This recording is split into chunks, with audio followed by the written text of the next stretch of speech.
Hi friends, नमस्कार। आइए इस सेगमेंट में लॉस्ट स्प्रिंग चैप्टर के जो फ्लेमिंगो प्रोज का लॉस्ट स्प्रिंग वाला पोर्शन है, लॉस्ट स्प्रिंग वाला चैप्टर है, उसमें क्वेश्चन आंसर कर रहे थे। तो इसमें अब एग्ज़ाम ओरिएंटेड, इस सेशन में हम एग्ज़ाम ओरिएंटेड क्वेश्चंस को करेंगे। इनको हल किया जाएगा, इनको सॉल्व किया जाएगा। ये जो आपके एग्ज़ाम्स में आने वाले प्रश्न हैं, जो परीक्षाओं में आपके आते हैं, उसमें आने वाले प्रश्न हैं, उसके बारे में हम विस्तृत व्याख्या करेंगे हिंदी के साथ। ठीक है, उम्मीद कर रहे हैं कि आप लोगों के समझ में आ रहा होगा। अपना फीडबैक ज़रूर दें ताकि हम इसमें सुधार कर सकें कि और अच्छे से हम क्या बताएं आपको, कि उससे आपको और अंडरस्टैंडिंग बढ़ जाए उससे आपकी। तो देखते हैं पहला क्या है इसमें। ए में है एक्सप्लेनेशन, व्याख्या। व्याख्या का मतलब ये होता है, अर्थ ये होता है कि ये एग्ज़ाम में आपको दे देंगे एक लाइन, उसके बारे में आपको बताना रहेगा कि आपने इसको पढ़ा है तो इसमें आपने क्या जाना है, आपके इसमें, आपके नज़रिए से इसमें क्या था, क्या बात आपको पता चली, उसके बारे में इसमें लिखा जाता है। ठीक है, इसमें आपकी तर्क शक्ति मालूम पड़ती है, आपकी जो है मेमोरी पावर का, जो आपके मेमोरी पावर का आपके वो एग्जामिन हो किया जाता है। ठीक है, तो आगे देखते हैं इसमें क्या है। पहला प्रश्न है, after month of each of them. ठीक है, तो इसमें जब लिखते हैं तो पहले रेफरेंस लिखते हैं। रेफरेंस मीन्स होता है संदर्भ, रेफरेंस मीन्स संदर्भ, हिंदी भाषा में संदर्भ लिख कहते हैं। दूसरी हेडिंग रहती है कॉन्टेक्स्ट, प्रसंग। संदर्भ में उसका परिचय देते हैं कि उसमें ये पाठ क्या है, कहाँ से लिया गया है, इसको लिखने वाले कौन हैं। इस संक्षिप्त में, छोटे में बताया जाता है कि ये कहाँ से लिया गया, इसको लिखने वाले कौन है। ठीक है, और जो कॉन्टेक्स्ट होता है, प्रसंग होता है, उसमें इस कहानी में, इस पैराग्राफ में, इस आपने क्या पढ़ा था, वो चीज़ों का भाव शामिल किया जाता है, उन चीज़ों का अर्थ शामिल किया जाता है। ठीक है, तो आइए देखते हैं क्या है पहले प्रश्न को। After month each of them, इसका रेफरेंस यही है।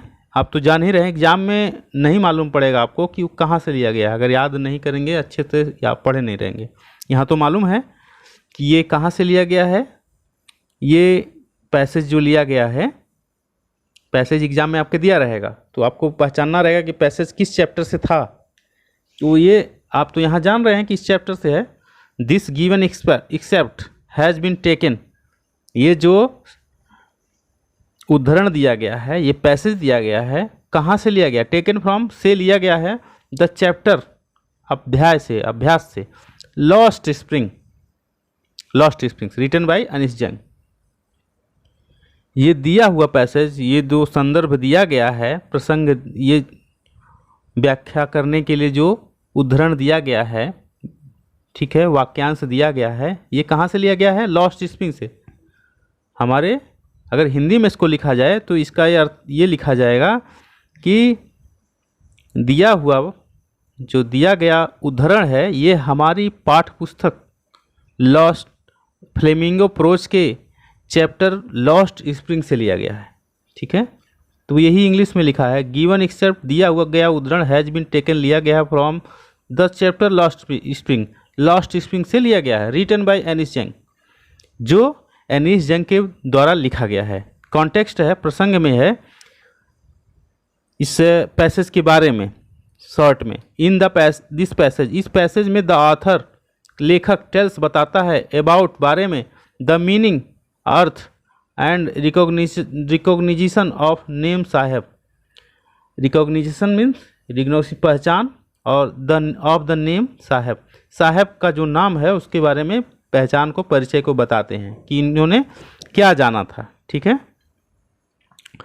तो आगे बढ़ते हैं इसके व्याख्या के बारे में। आपका संदर्भ और प्रसंग हो गया, रेफरेंस एंड कॉन्टेक्स्ट हो गया।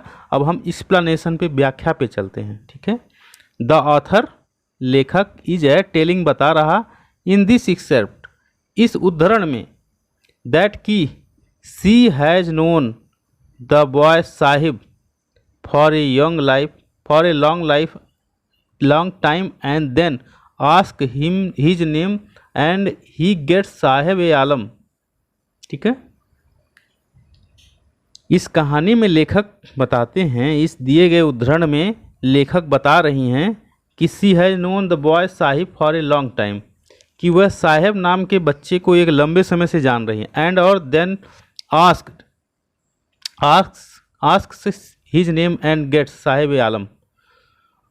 वह लेखक जो हैं, लेखिका कह रही हैं कि वो लंबे समय से जान रही हैं।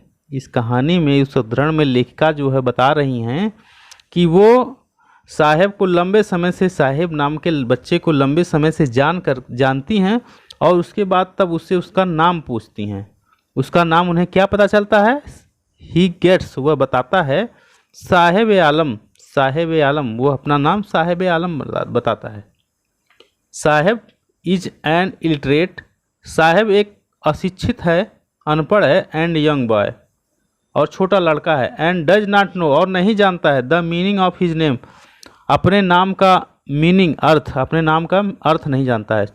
साहेब एक छोटा और अशिक्षित लड़का है, अनपढ़ लड़का है, और वह अपने नाम का अर्थ नहीं जानता है। द ऑथर्स, लेखक, इमेजिन, कल्पना करता है, दैट कि इफ साहेब, यदि Saheb would know the meaning of his name, लेखक सोचती हैं, कल्पना करती हैं कि अगर साहेब अपने नाम का अर्थ जानता, ठीक है, क्या ना जानता अपने नाम का अर्थ? लॉर्ड ऑफ यूनिवर्स, ब्रह्मांड का मालिक। यदि साहेब अपने नाम का अर्थ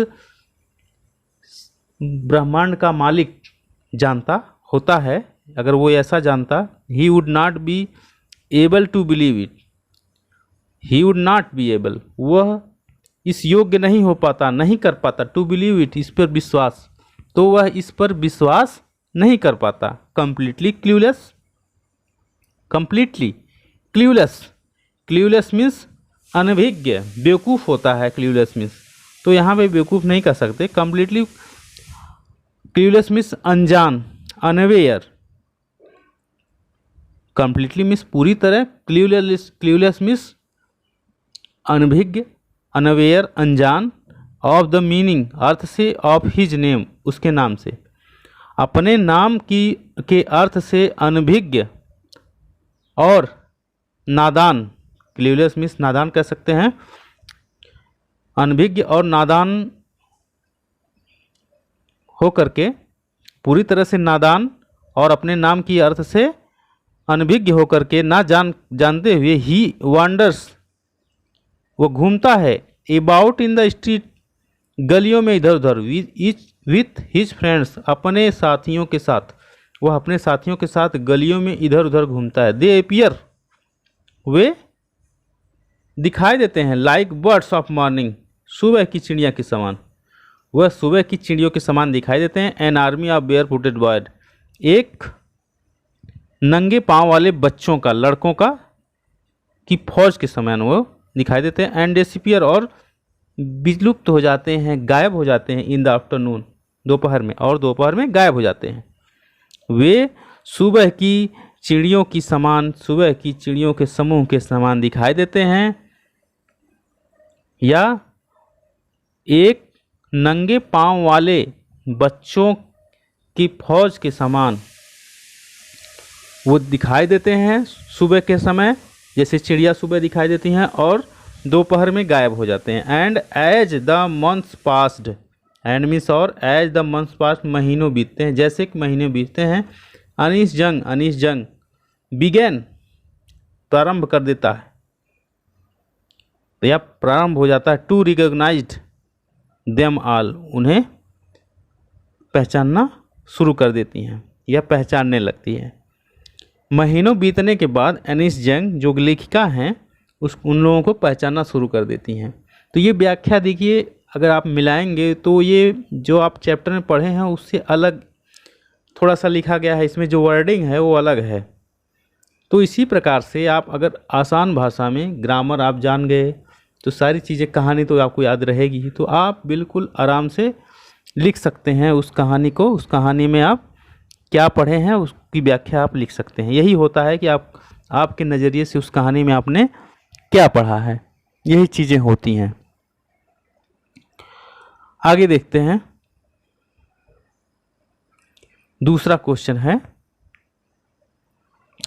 माई एक्वेटेंस नो लॉन्गर एम्पटी, माई एक्वेटेंस नो लॉन्गर एम्पटी।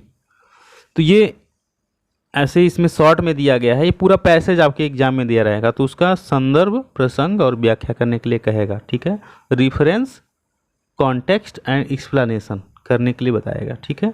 तो रेफरेंस आइए देखते हैं, इसका संदर्भ देखते हैं। दिस गिवन एक्सेप्ट, ये दिया गया गद्यांश या उद्धरण, हैज बीन टेकन, लिया गया है, फ्रॉम द चैप्टर, चैप्टर से, lost spring written by Anees Jung. ये है दिया गया उद्धरण लॉस्ट स्प्रिंग नाम के चैप्टर से लिया गया है, और इसके लिखने वाले लेखक कौन है? एनिस यंग, ठीक है।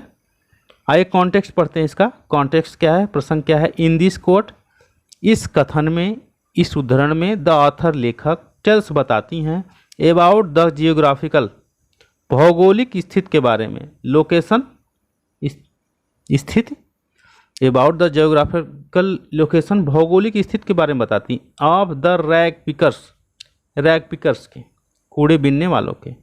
इस उद्धरण में लेखिका कूड़े बीनने वाले बच्चों के भौगोलिक स्थिति, उनकी परिस्थिति के बारे में बताती हैं। इसकी व्याख्या ये देखते हैं, एक्सप्लेनेशन। इनकी आप मीनिंग वगैरह बिल्कुल क्लियर आपको याद रहनी चाहिए, ठीक है। किसी तरह की स्पेलिंग मिस्टेक नहीं होना चाहिए, ठीक है। वर्तनी जो है आपकी शुद्ध होनी चाहिए, यही आपके ग्रामर की, आपकी सब्जेक्ट की सुंदरता है। अगर आप अच्छा नहीं लिखते हैं, सुंदर नहीं लिखते हैं, तो आपको जो है, आप कितना भी अच्छा लिखें, ज़्यादा लिखें, उससे कोई मायने नहीं रह जाता, उसके मतलब नहीं रह जाते हैं, ठीक है। आप बेहतर लिखें, कम लिखें, या जितना पूछा गया उतना लिखें, लेकिन बेहतर लिखें, वो उसके ज़्यादा फायदे हैं, ठीक है दोस्तों। आइए बढ़ते हैं, एक्सप्लेनेशन में क्या है। द ऑथर, लेखक, टेल्स बताती हैं, दैट की सी हैज़ बीन वाचिंग, कि वह देख रही हैं, दोज बेयर फुटेड, नंगे पाँव वाले, रैग पिकर्स, कूड़ा बीनने वाले, for the past several days, पिछले कुछ दिनों से, एंड देन, और तब, सी रीच्ड सीमापुरी, रीचेस सीमापुरी, तब वह सीमापुरी पहुंच जाती हैं।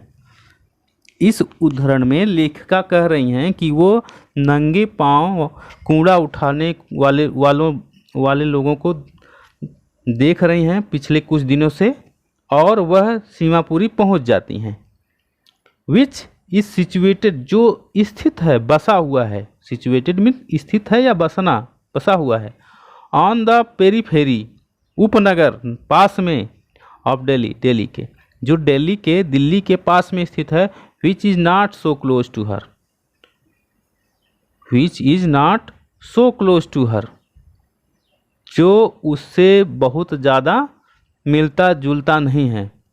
It is as at some distance from Delhi, which is not so close to her, वो बहुत ज़्यादा जो है उससे नज़दीक नहीं, दिल्ली के से लगा हुआ नहीं है।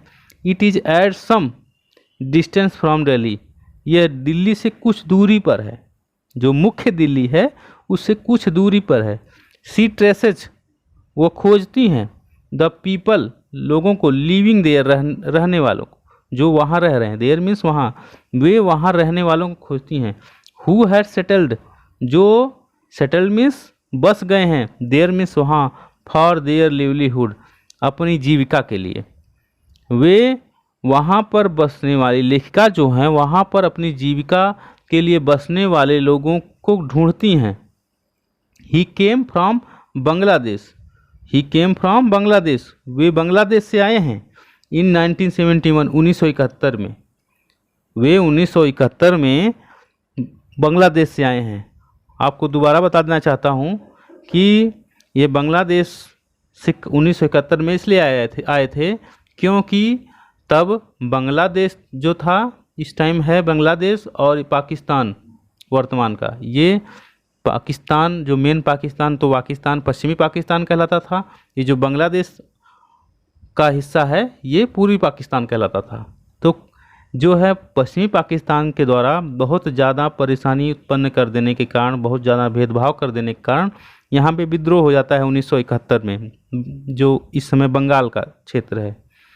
तो भारत के हस्तक्षेप से यहाँ से लोग, ये पूरी पाकिस्तान बांग्लादेश में परिवर्तित होता है, और उस लड़ाई के समय में मारधाड़ हो रही थी, तो उसमें से बहुत से लोग भाग करके भारत में आ गए हैं। तो यही कारण है कि वे लोग, ही केम फ्रॉम बांग्लादेश इन 1977, 1971, वे 1971 में बांग्लादेश से आए थे। द ऑथर फाउंड, लेखिका पाती हैं, दैट की साहब से फैमिली, साहब की फैमिली आल्सो मीन्स भी वर्क कार्य करती है एज ए वेस्ट पिकर, कूड़ा बीनने वाले की। Rag picker, waste picker same है, ठीक है।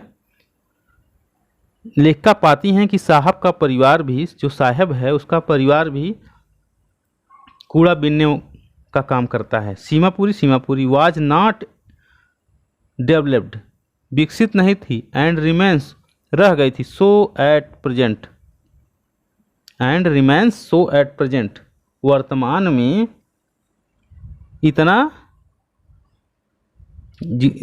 वो लेखक कह रहे हैं Seemapuri was not developed, Seemapuri विकसित नहीं थी, and remains so at present, और वर्तमान में भी वैसी ही है। बट लेकिन इट इज़ फाउंड, यह पाया जाता है, टू बी ओवर क्राउडेड, लेकिन यहाँ पे क्या हो जाता है, बहुत भीड़ पाई जाती है। इस फाउंड इट इज़, इसमें पाया जाता है ओवर क्राउडेड, बहुत भारी भीड़, लेकिन यहाँ बहुत भारी भीड़ पाई जाती है। एज थाउजेंड्स, हजारों की, ऑफ पीपल, लोगों की, स्टार्टेड लिविंग देयर, रहना शुरू कर दिए। लेकिन यहाँ पर हजारों लोगों की भीड़, रहने वालों की भीड़ जो है पाई जाती है, लोग रहना यहाँ पे शुरू कर दिए थे, ठीक है। तो जैसे मैंने आपको इस पैसेज में बताया कि 1971 की भारत पाकिस्तान की लड़ाई बांग्लादेश के लिए, तो इसमें आप व्याख्या जब कर रहे हैं तो ये भी जोड़ सकते हैं।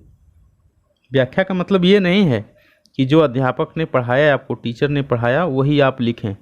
आपने क्या सीखा, आपको क्या जानकारी है, उससे जुड़ी हुई आप उसकी व्याख्या कर सकते हैं, ठीक है, उससे जुड़ी हुई बातें लिख सकते हैं।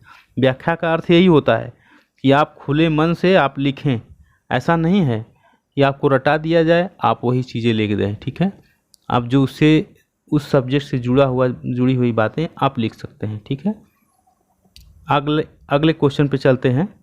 In I sometime find meal survivor, तो इसका वही रेफरेंस है, दिस गिवन एक्सेप्ट, यह दिया गया उदाहरण has been taken from the chapter lost spring written by Anees Jung. ये जो उदाहरण दिया गया है यह लास्ट स्प्रिंग चैप्टर से, अध्याय से लिया गया है और एनिस जंग के द्वारा लिखा गया है। कॉन्सेप्ट, कॉन्टेक्स्ट क्या है, प्रसंग। In the quote, in this quote, इस कथन में, इस उदाहरण में, द ऑथर टॉक्स, ऑथर बातें करता है about the importance to, about the importance, महत्ता के बारे में, ठीक है, ऑफ रिसर्च के, खोज के, इन the lives of rag pickers.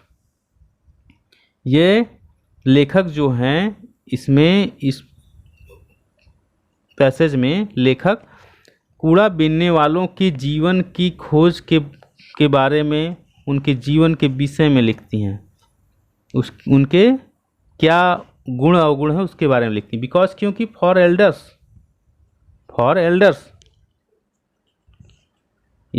In this quote the author talk about importance of research in the lives of the rag pickers. इस उदाहरण में लेखिका जो है, लेखिका क्या कहती हैं, ये कूड़ा बीनने वालों की खोज के बारे में, खोज की महत्ता के बारे में लिखती हैं। फॉर एल्डर्स, बिकॉज, क्योंकि फॉर एल्डर्स, वयस्कों के लिए, इट इज ए लिवलीहुड, ये जीविका है। एंड फॉर चिल्ड्रन, बच्चों के लिए, एंड फॉर चिल्ड्रन, और बच्चों के लिए, इट इज समथिंग वंडरफुल, यह कोई आश्चर्यजनक चीज़ है, ठीक है। तो इस कहानी में, इस गद्यांश में लेखिका कूड़ा बीनने वालों की खोज के बारे में बताती हैं।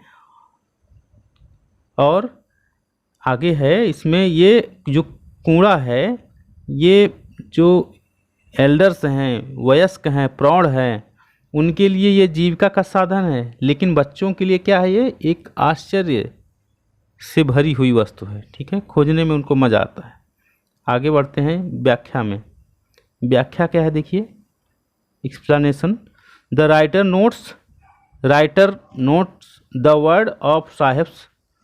राइटर जो है साहब के शब्दों को नोट करती हैं या ध्यान देती हैं, बिकॉज की क्योंकि ही फाइंड्स वह पाता है मनी धन एंड समटाइम कुछ समय 10 रुपी नोट 10 रुपये के नोट इन द रविश इस कूड़े में। लेखिका जो है साहब के वर्डों को लिखती हैं, नोट करती हैं या ध्यान देती हैं, क्योंकि कुछ समय वो पैसे पाता है वो, और कुछ समय तो वो 10 रुपये के नोट भी कूड़े में पा जाता है। Saheb's eyes glam at this, ये सर्स नहीं रहेगा, साहेब्स रहेगा। साहब की आंखें ग्लेम मीन्स चमक उठती हैं, एट दिस इस पर, पा करके कूड़े में धन पा करके साहब की आंखें चमक उठती हैं। ही कंपेयर्स, वह तुलना करता है, कॉइन्स पैसों की, विथ सिल्वर कॉइन, वह उन पैसों की सिक्कों की तुलना चांदी के सिक्कों के समान करता है, चांदी के सिक्कों से करता है।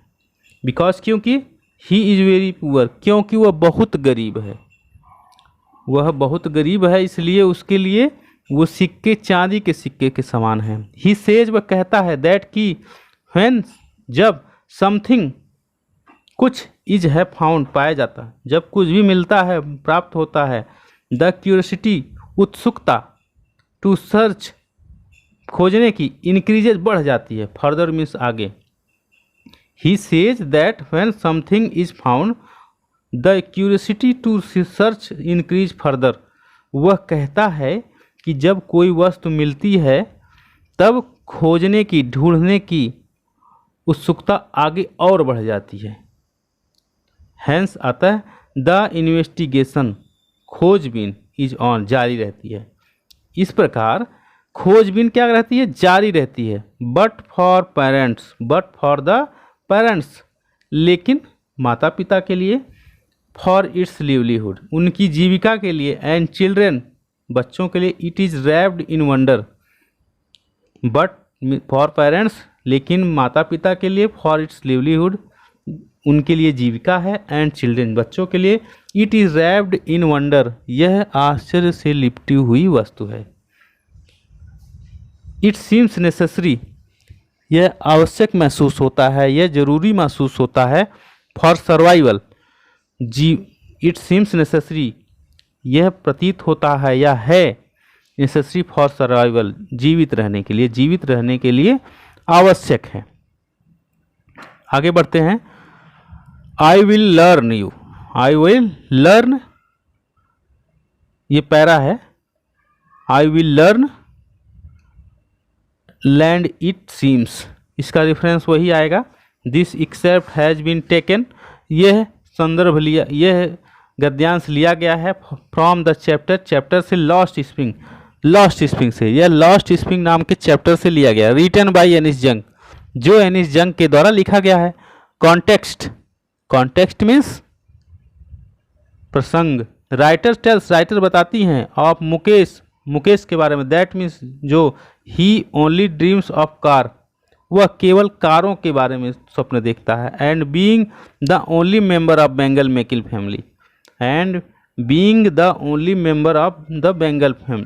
फैमिली, वह चूड़ियाँ बनाने वाले परिवार में एक अकेला व्यक्ति है, अकेला सदस्य है जो कारों के बारे में केवल सपने देखता है।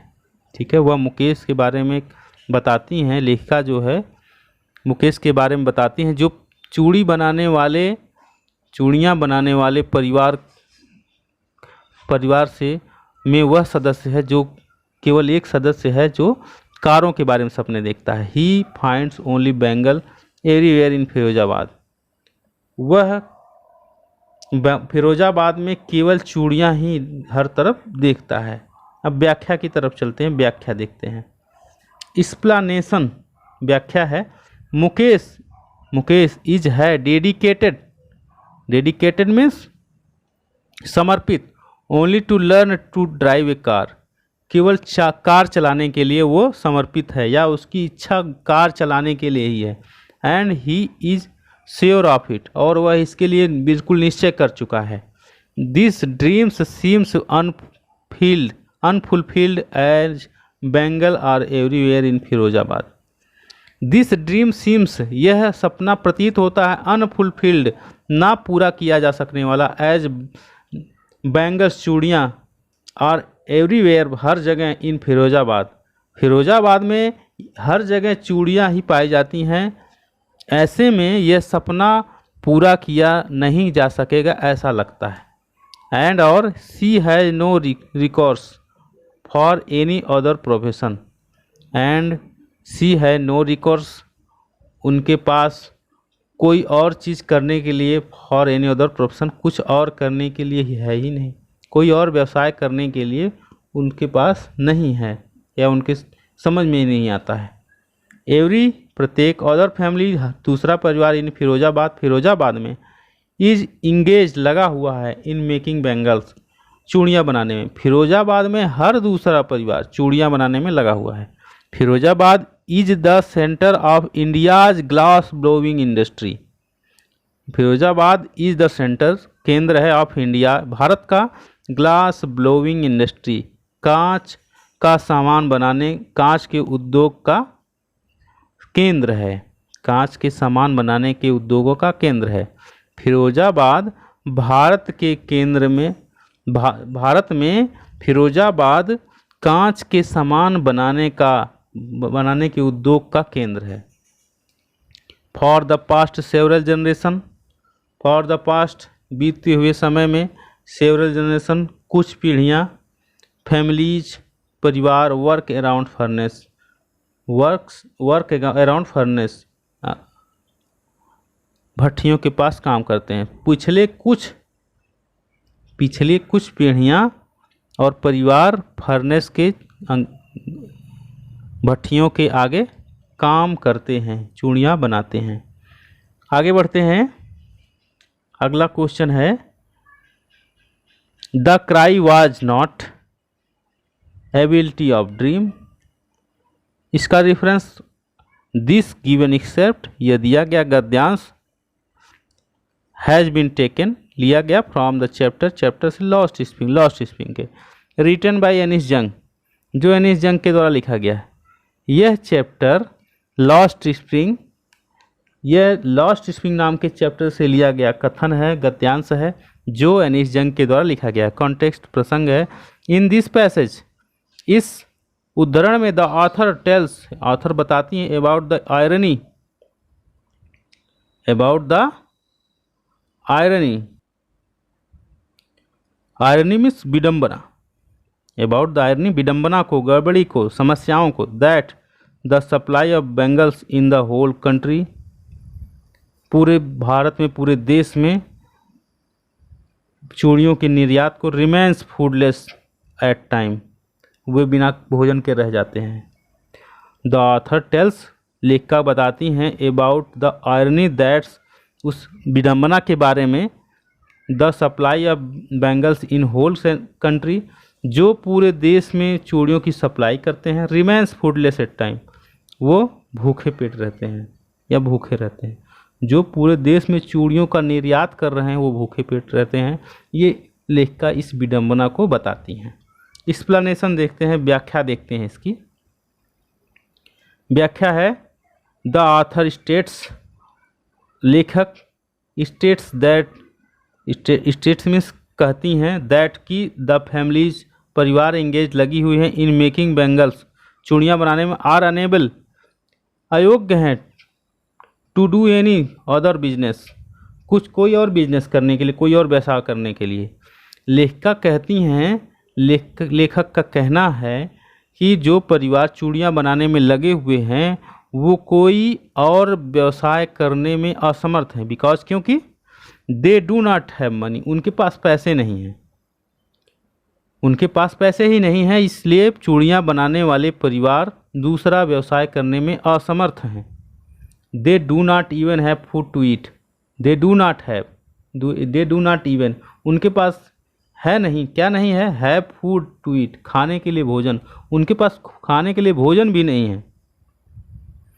ठीक है दोस्तों, अगला है, आगे है उसमें, only spiral rings are found in every house. Only spiral means घेरादार, ठीक है, घेरादार या वृत्ताकार रिंग्स चूड़ियाँ और हैं फाउंड्स इन एवरी हाउस, हर घर में पाई जाती हैं। केवल चूड़ियाँ ही हर घर में पाई जाती हैं। द यंगर जनरेशन, युवा पीढ़ी, यंगर मीन्स युवा, जनरेशन मीन्स पीढ़ी, इज अनेबल टू थिंक, सोचने में असमर्थ है, अदर दूसरे के, देन तुलना में, this age they have to walk like elders, other than this age they have to walk like the elders.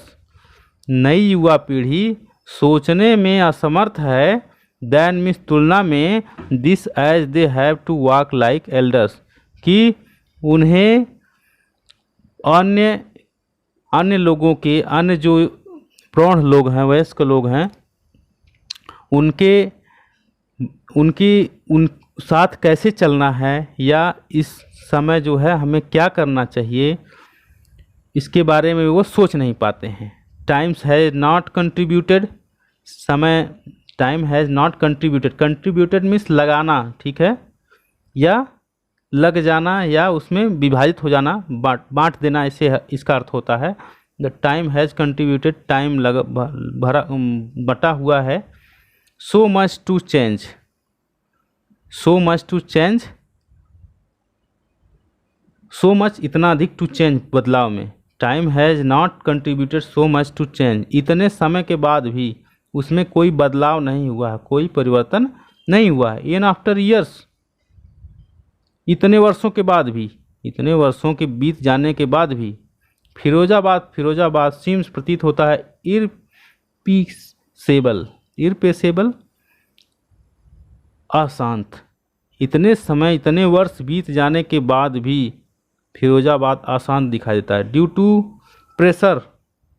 To pressure, दबाव के कारणवश, पॉसिटी ऑफ मनी, पैसे की कमी के कारणवश, and years of early painstaking work around furnace, और वर्षों भट्ठियों के आगे कठिन परिश्रम करने के कारण, अथक परिश्रम करने के कारण।